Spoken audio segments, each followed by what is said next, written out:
দেখছেন রিপাবলিক বাংলার, আপনাদের সঙ্গে আমি রয়েছি পায়েল। জেলার সমস্ত গুরুত্বপূর্ণ খবর নিয়ে শুরু করছি জেলা সদর। কেতুগ্রামের দিকে নজর আজকে রাখতেই হচ্ছে, কারণ কেতুগ্রামে সরকারি আবাসন, স্বাস্থ্যকর্মীদের থাকার জন্য আবাসন, সেই বেহাল আবাসনের ছাদের একাংশ ভেঙে মৃত্যু হলো 4 মাসের এক শিশুর।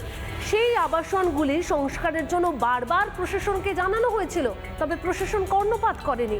একের পর এক আবাসন একদম জরাজীর্ণ অবস্থা, মেরামতি হয় না, সংস্কার হয় না, অর্থাৎ আবাসন না মৃত্যুফাত বোঝা দেয়। 4 মাসের শিশুর ওপরে ছাদের একাংশ ভেঙে পড়ে, হাসপাতালে নিয়ে যাওয়ার পথেই মৃত্যু হয় 4 মাসের শিশুর। আর এই ঘটনার পরে প্রশ্ন উঠছে সরকারি আবাসনগুলির অবস্থা নিয়ে। এই হলো কেতুগ্রাম ব্লক স্বাস্থ্যকেন্দ্র এবং পূর্ব বর্ধমানে যে কেতুগ্রাম বিধানসভা, সেই বিধানসভার মধ্যে এই কেতুগ্রাম ব্লক স্বাস্থ্যকেন্দ্র।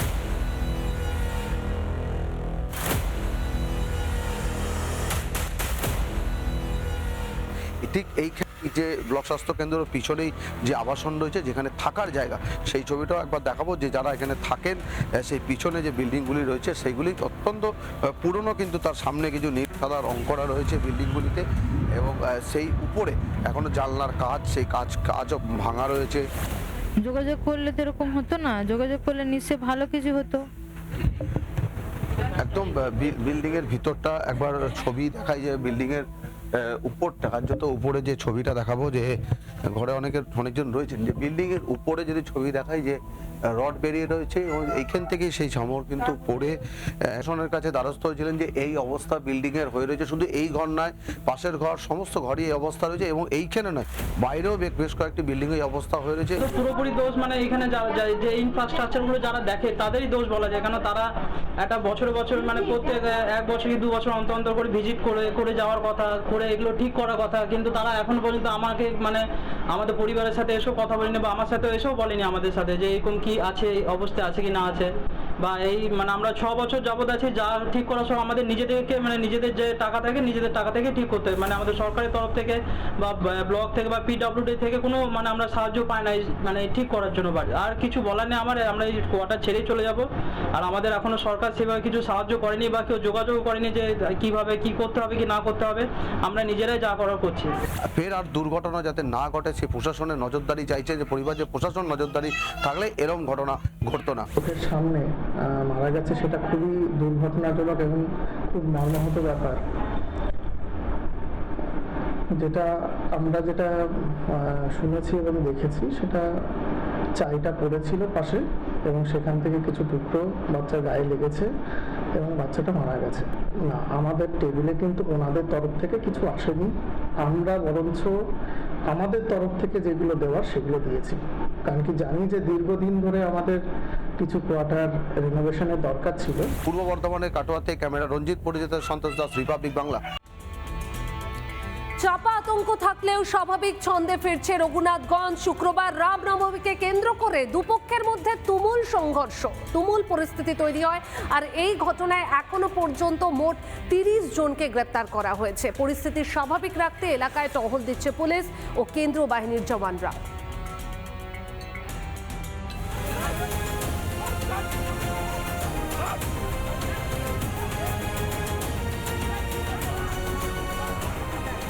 রামনবমীর শোভাযাত্রা ঘিরে উত্তেজনা। মুর্শিদাবাদের রঘুনাথগঞ্জে ব্যাপক উত্তপ্ত পরিস্থিতির সৃষ্টি হয়। মুর্শিদাবাদের রঘুনাথগঞ্জে প্রতি বছরের ন্যায় শুক্রবারের দিন রামনবমীর শোভাযাত্রা বের হয়, এবং মুর্শিদাবাদের রঘুনাথগঞ্জ থানা এলাকার সিসাতলা এলাকায় প্রথম উত্তেজনাকর পরিস্থিতির সৃষ্টি হয়। অভিযোগ ওঠে সেই রামনবমীর মিছিলকে লক্ষ্য করে ইট পাটকেল ছোড়া হয়, তারপরে বিশৃঙ্খল পরিস্থিতির সৃষ্টি হয়।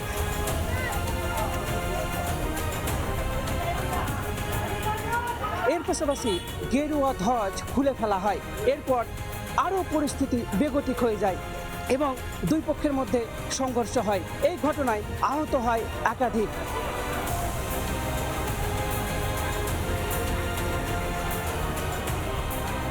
আজকে শনিবারের দিনও একেবারে পরিস্থিতি থমথম। বিভিন্ন আক্রোশমূলক স্লোগান দিয়ে ওই টাওয়ারে উঠে পড়ে, এবং সেখানে আমাদের একটা বজরংবলীর পতাকা, গেরুয়া পতাকা লাগানো ছিল, সেখানেই টাওয়ারের উপরে ছিঁড়ে হয়।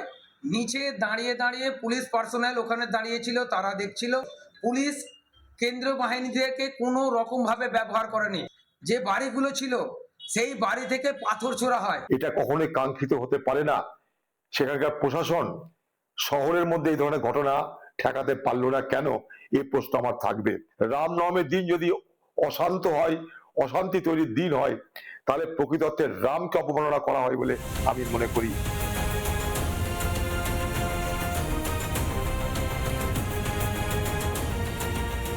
কেন্দ্রীয় বাহিনী জওয়ান, এর পাশাপাশি পুলিশ প্রশাসন পরিস্থিতি নিয়ন্ত্রণে আনার চেষ্টা করছে। আমি এই মুহূর্তে রয়েছি সেই রঘুনাথগঞ্জে, দেখতে পাচ্ছি হাইওয়ে পেট্রোল, এই মুহূর্তে রয়েছে হাইওয়ে পেট্রোল গাড়ি, এর পাশাপাশি পুলিশ প্রশাসনকেও আমরা এই মুহূর্তে দেখতে পাচ্ছি। এই গোটা ঘটনায় এখনো পর্যন্ত মোট 30 জনকে গ্রেপ্তার করা হয়েছে। এই ঘটনা আমি নিন্দা করছি। এই ঘটনা ঘটা উচিত হয়নি। আমরা পুলিশ প্রশাসনের উপরে বিশ্বাস এবং আস্থা রাখবো। মুর্শিদাবাদ থেকে সৌমিত্র দাস, রিপাবলিক বাংলা।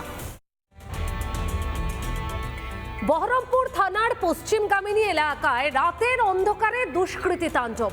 রামের মূর্তি নষ্ট করার অভিযোগ, নতুন মূর্তি এনে ফের পুজো করেন স্থানীয়রা। মুর্শিদাবাদের বহরমপুর থানার অন্তর্গত পশ্চিমগামিনী এলাকার পূর্বপাড়া গ্রামে গতকাল রামনবমী উপলক্ষে ভগবান রামের পুজো করা হয় এবং আজ সকালবেলায় এলাকাবাসীরা দেখে গতকাল রাত্রেই এই মূর্তিটা কিছু দুষ্কৃতীরা ভেঙে দিয়ে গেছে এবং সেই ভাঙা মূর্তি দেখে এলাকায় চাঞ্চল্য সৃষ্টি হয়। পুলিশের সাথে স্থানীয় বাসিন্দাদের বক্তব্য, কথা কাটাকাটি চলতে থাকে। যেখানেই দেখছি হিন্দুদের ওপরে এই ধরনের অত্যাচার বা অমানবিকতা দেখা যাচ্ছে, তাতে করে জানি না হিন্দুরা কতটা সুরক্ষিত আমাদের এই ওয়েস্ট বেঙ্গলে। তবে আমি চাইছি এর সঠিক তদন্ত হোক এবং সঠিক বিচার আসুক। তার কিছুক্ষণ পরে ওখানে পৌঁছায় বহরমপুর এর বিধায়ক সুব্রত মৈত্র। তিনি পৌঁছে পুলিশের সাথে কথা বলেন। প্রশাসন নির্বিকার, তৃণমূল সরকার নির্বিকার। এরা হিন্দু ধর্মের উপরে কোনো কাজ করলে এদেরকে বিজেপি বানিয়ে দেওয়া হচ্ছে, এদেরকে আরএসএস বানিয়ে দেওয়া হচ্ছে। তাহলে হিন্দু ধর্ম কি পশ্চিমবঙ্গে টিকবে না, থাকবে না? ঠাকুর ভেঙে পড়ে রয়েছে, এইরকম পরিস্থিতি আমার এখানে হয়েছে, আজ পরের দিন আরেক জায়গায় হবে। তাহলে জনগণের কি করা উচিত সেটা জনগণকে এখনই ভেবে নিতে হবে। সিসিটিভি ছিল না বলে এখনো পর্যন্ত সেই অপরাধী ধরতে পারা যায়নি। কিছুক্ষণ পরেই সিসিটিভি এখানে লাগানো হয় এবং ভগবান রামের মূর্তি নিয়ে আসা হয় এবং পুজো শুরু করা হয়। আগামীকাল সেই পুজোর পরে সেই ভগবান রামের মূর্তি নিয়ে তারা একটা র্যালি করবেন এবং নিরঞ্জনের ব্যবস্থা করবেন। মুর্শিদাবাদ থেকে শ্রীমন্ত দাস, রিপাবলিক বাংলা। আদর্শ আচরণবিধি লাগু হয়ে গেছে। প্রশিক্ষণ শিবিরে কেন মমতা বন্দ্যোপাধ্যায়ের বিজ্ঞাপনী প্রচার, এরই প্রতিবাদ করেছিলেন ভোটকর্মী সৈকত চ্যাটার্জি। আর তারপর বিডিওর নেতৃত্বেই ওই ভোটকর্মীর ওপরে চড়াও হয়, অন্যান্য কর্মীরা আক্রান্ত হন ভোটকর্মী সৈকত চ্যাটার্জি। আর আজ ভোর রাতে তার বাড়িতেও হামলা চলে। নিরাপত্তাহীনতায় ভুগছে পরিবার, পুলিশের কাছে অভিযোগ দায়ের করেছে পরিবার। 2026-এর বিধানসভা নির্বাচনের আগেই রক্তাক্ত বাংলা। তার কারণ গতকাল রানাঘাটে সেখানে যারা ইলেকশনের কাজ করতে যে সমস্ত ভোট কর্মী আছেন তাদের ট্রেনিং চলছিল, আর সেখানেই রক্তাক্ত হতে হলো পেশায় শিক্ষক সৈকত চ্যাটার্জিকে। এরপরেই একাধিকবার দফায় দফায় রানাঘাট এসডিও অফিসে অভিযুক্ত বিডিও এবং যে দুজন কর্মী ছিল তাদের বিরুদ্ধে তাদের শাস্তির দাবিতে দফায় দফায় বিক্ষোভ শুরু হয়। গতকাল রাতে নদিয়ার জেলা শাসক পরিষ্কারভাবে জানিয়ে দেন যে বিডিওর এগেনস্টে, অর্থাৎ হাঁসখালি ব্লকের যে বিডিও তার এগেনস্টে শোকজ লেটার পাঠানো হয়েছে এবং 2 অভিযুক্তর বিরুদ্ধে এফআইআর হয়েছে রানাঘাট থানায়। কিন্তু দেখা গেল গতকাল রাতে এই সৈকত চ্যাটার্জির বাড়িতেই আবার দুষ্কৃতীদের উৎপাত। তারা রাতের অন্ধকারে গিয়ে এই পরিবারের কেস তুলে নেওয়ার জন্য তারা বিভিন্ন রকম হুমকি ধুমকি দিতে থাকে। আজ সকালে পুনরায় সৈকত চ্যাটার্জির মা তিনি রানাঘাট থানায় আবার অভিযোগ করে। হঠাৎ এসে বলছে যে তোর ছেলে কোথায়, তা আমি উত্তর দিইনি। তারপর যখন উত্তর দিচ্ছে না বলছে একদম চুপ, কোনো কথা হবে না, আমাদের বিরুদ্ধে যে সমস্ত অভিযোগগুলো হয়েছে সেই অভিযোগগুলো যেন ইমিডিয়েট তুলে নেওয়া হয়, ছেলে যেন অভিযোগগুলো তুলে নেয়। না হলে পরে খুব খারাপ হয়ে যাবে। আমার যে নির্দিষ্ট ঘর ছিল সেই ঘরে হঠাৎ করেই পর্দায় সাদা পর্দায় ভেসে ওঠে মাননীয় মুখ্যমন্ত্রীর একটা বিজ্ঞাপন। আমি তখন বলি দেখুন নির্বাচনী বিধি জারি হয়ে গেছে, এখন বোধহয় এটা মানানসই হচ্ছে না, এটা বন্ধ করুন। তারপরে একটা ছেলে আসে অল্প বয়সী, জানি না সে বিডিও অফিসের স্টাফ কিনা, সেই ল্যাপটপ নিয়ে বসে যায় এবং যে হতেই পারে এখানে মাননীয় মুখ্যমন্ত্রীর বিজ্ঞাপন চলে এসছে, কি করা যাবে, হতেই পারে। গতকাল রাতেই রানাঘাট থানার পুলিশ অভিযুক্ত দুজনকে গ্রেপ্তার করে। আজ তাদেরকে পাঠানো হয় রানাঘাট আদালতে, কিন্তু অদ্ভুতভাবে দেখা যায় তারা জামিনে মুক্ত হয়ে গেছেন। শুধু কি শাসক দলের কাছের লোক হওয়াতেই এই দুই অভিযুক্তকে জামিনে মুক্ত দিল রানাঘাট থানার পুলিশ? এ প্রশ্নই গোটা রাজ্য জুড়ে। নদিয়া থেকে পলাশকান্তি মণ্ডল, রিপাবলিক বাংলা। বিধায়কের ছেলের গাড়িতে লালবাতি। দুর্গাপুরে প্রকাশ্য মঞ্চ থেকে তৃণমূল প্রার্থী হরেরাম সিংকে কড়া বার্তা দলনেত্রীর, আর দলনেত্রীর মন্তব্যে অস্বস্তিতে তৃণমূল প্রার্থী। খোঁচা দিতে ছাড়েনি বিজেপিও। আন্দ্রা ফুটবল ময়দানে ভরা সভা থেকে মুখ্যমন্ত্রী চামুরিয়ার বিধায়ক হরেরাম সিংকে সাবধান করলেন। তার ছেলেকে নিয়ে যেটা বললেন, হরেরাম তুমি তোমার ছেলেকে সাবধান করো।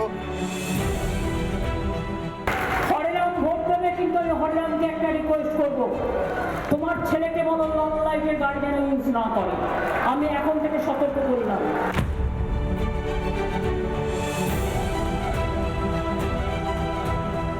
এই ভরা মঞ্চ থেকে মুখ্যমন্ত্রীর এই কথা শোনায় স্বভাবতই হতবাক হয়ে যান মঞ্চে যারা উপবিষ্ট ছিলেন, এবং আমরা এই ব্যাপারে হরিরাম সিং এর প্রতিক্রিয়া নেই। মানে কি বললেন শুনলে তো তুমি, আর কি আমার কাছে জিজ্ঞাসা করছো? তুমি তো শুনেছ কি বললেন। দিদি বলেছেন ছেলেকে দেখো, এর জন্য কি আছে? স্বভাবতই প্রশ্ন উঠছে, তাহলে কি কোথাও মুখ্যমন্ত্রী এই পশ্চিম বর্ধমানে যে আসন্ন বিধানসভা নির্বাচন তিনি কিছু ইঙ্গিত পাচ্ছেন যে এই 26-এর নির্বাচনে হয়তো আগের মতন 21-এর মতন ফলাফল না হওয়ার সম্ভাবনা আছে?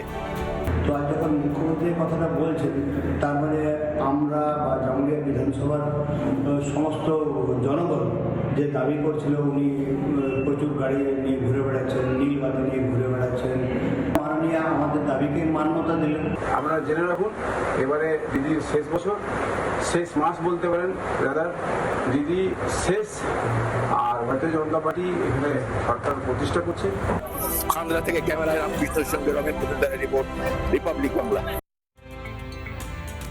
জোর কদমে চলছে প্রচার। অভিনব প্রচার দেখা যাচ্ছে প্রচারের ময়দানে। নারায়ণগড়ের বিজেপি প্রার্থী রমা প্রসাদ গিরি তিনি প্রচারে বেরিয়ে মুড়ি ভাজলেন। চাঁচলের বিজেপি প্রার্থী আবার গোশালায় সেবা করলেন। তৃণমূল প্রার্থীকে আবার দেখা গেল বাড়ি বাড়ি গিয়ে ধান মেলে দিতে। অর্থাৎ এক এক প্রার্থী এক এক রকম পন্থা অবলম্বন করেছেন প্রচারে। দেখুন একবার।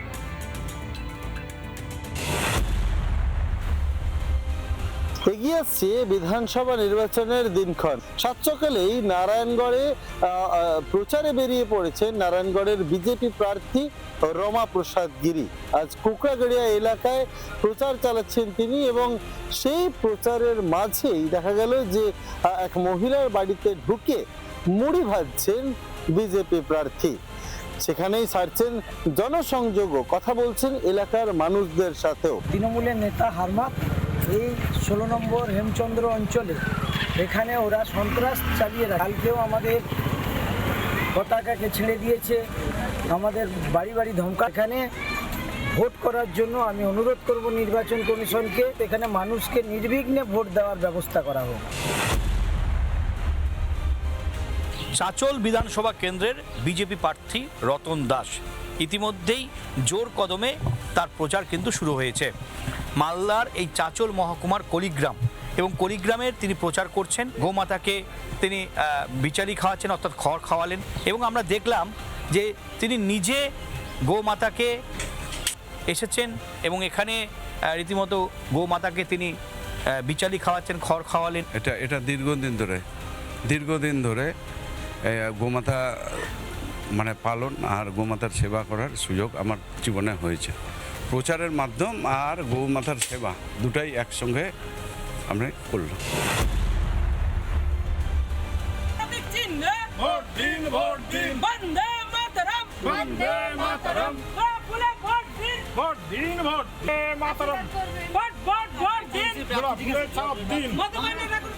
প্রত্যেকটা মানুষের পাশে যেভাবে দাঁড়াচ্ছি, আশীর্বাদ নিতে যাচ্ছি, পারলেও মানুষের হেল্প বলবো না, সাপোর্টও করে দিচ্ছি, ধানও নেড়ে দিচ্ছি, চেষ্টা চালিয়ে যাচ্ছি যেন প্রত্যেকটা মানুষের পাশে যেন আমি দাঁড়াতে পারি।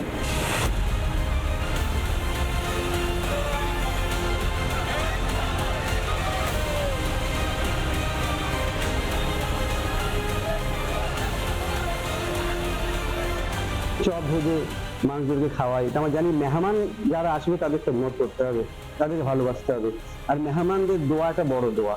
তো আমি বাজারে পাশ দিয়ে যাচ্ছিলাম, কিছু মানুষকে দেখলাম হয়তো মুড়ি খাচ্ছিল, আমি ধরো আমি চপটা একদম ভেজে তোমাদের খাওয়াই, ভালো লাগলো, খুবই ভালো লাগলো।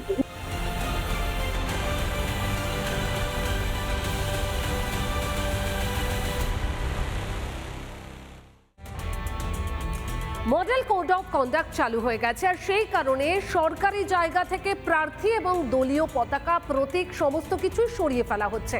তবে বিধাননগর কলেজের মেন গেটে কিন্তু অন্য ছবি দেখা যাচ্ছে। বিধাননগর কলেজের মেন গেটের দুপাশে বিধাননগরের তৃণমূল প্রার্থী সুজিত বসু, তার ছবি, প্রতীক চিহ্ন রয়েছে, বসন্ত উৎসবের ব্যানার লাগানো রয়েছে এখনো পর্যন্ত, জানিয়ে সরব হয়েছে বিজেপি। বিধাননগর কলেজের সামনে, যেখানে 116 বিধাননগর বিধানসভা কেন্দ্রে যে নির্বাচনীয় যাবতীয় কাজ কিন্তু হচ্ছে এই কলেজ থেকে। এই বিধাননগর কলেজের যে মেন গেট, তার যে দুই পাশে সেখানে কিন্তু বসন্ত উৎসবের একটা বোর্ড লাগানো আছে, হোর্ডিং লাগানো আছে। সেখানে কিন্তু সুজিত বসু, যিনি প্রার্থী হয়েছেন বিধাননগর বিধানসভা কেন্দ্রের, তার ছবি, মমতা বন্দ্যোপাধ্যায়ের ছবি, অভিষেক বন্দ্যোপাধ্যায়ের ছবি সহ এখানে দলীয় প্রতীক চিহ্ন সেটা কিন্তু রয়েছে। তবে প্রশ্ন হচ্ছে, ইতিমধ্যে রাজ্যে শুরু হয়েছে মডেল কোড অফ কন্ডাক্ট।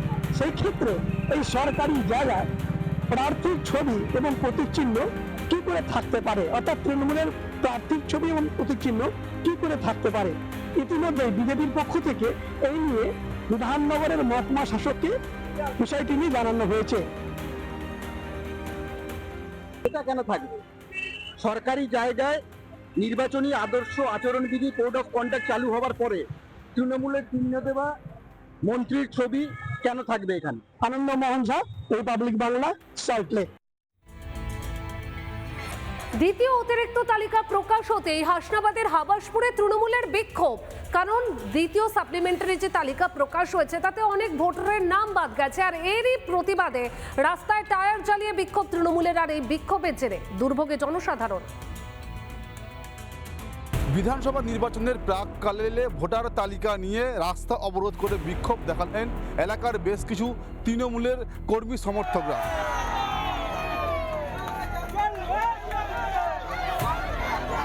এই ঘটনাকে কেন্দ্র করে ব্যাপক উত্তেজনা ছড়ালো হাসনাবাদের হাবাসপুর এলাকায়। এই হাবাসপুর এলাকায় 3টে বুথের প্রায় 1400টি ভোটারের নাম বাদ যাওয়ার তীব্র প্রতিবাদ জানাতে এই মালঞ্চ হাসনাবাদ রোড অবরোধ করে বিক্ষোভ দেখায়। এই বিক্ষোভে সম্পূর্ণ মদত দেয় এলাকার তৃণমূলের বেশ কিছু নেতা, বেশ কিছু কর্মীরা। রাস্তা অবরোধ করে রাস্তায় কাঠের গুঁড়ি ফেলে টায়ার জ্বালিয়ে দীর্ঘক্ষণ রাস্তা অবরোধ করে বিক্ষোভ দেখায়। ইলেকশন কমিশনের খামখেয়ালি যে মত প্রদর্শন হয়েছে সেটা পাবলিকলি আমাদের কাছে বৈধ ভোটারকে কাটা হয়েছে। পার্টিকুলারলি এই দুটো বুথকে নিয়ে আমরা দরবার হয়েছি। আমার বুদ্ধি 714 জন ভোটার, তার মধ্যেখানে 370 জনের বিচারাধীন ছিল, তাতে 72 জনের নাম এসছে আর পুরোটাই ডিলেট হয়েছে।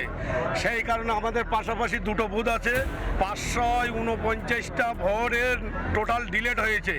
সেই কারণে আজকে অপরাধ। আর এই বিক্ষোভের ফলে ব্যাপক রাস্তায় যানজট তৈরি হয়, তার ফলে কিন্তু এলাকার মানুষেরা যা রাস্তা দিয়ে যাতায়াত করতে গেলে চরম সমস্যার মধ্যে পড়ে। বিক্ষোভ দেখাতে গেলে তৃণমূল কংগ্রেসের বিরুদ্ধে বিক্ষোভ দেখানো উচিত, কারণ ওরা এসআইআর কে জটিল করেছে এবং সাধারণ মানুষকে হেনস্থা করেছে। এই ঘটনার পর কিন্তু এলাকায় রয়েছে যথেষ্ট উত্তেজনা। হাসনাবাদ থেকে ক্যামেরায় অরিন্দমের সাথে অর্ণব মৈত্র, রিপাবলিক বাংলা। নানা ধরনের কন্টেন্ট দেখার জন্য লাইক করুন, শেয়ার করুন আমাদের ফেসবুক পেজ, সাবস্ক্রাইব করুন আমাদের ইউটিউব চ্যানেল। পাশাপাশি অন্যান্য ব্রেকিং নিউজের জন্য অবশ্যই চোখ রাখুন রিপাবলিক বাংলায়।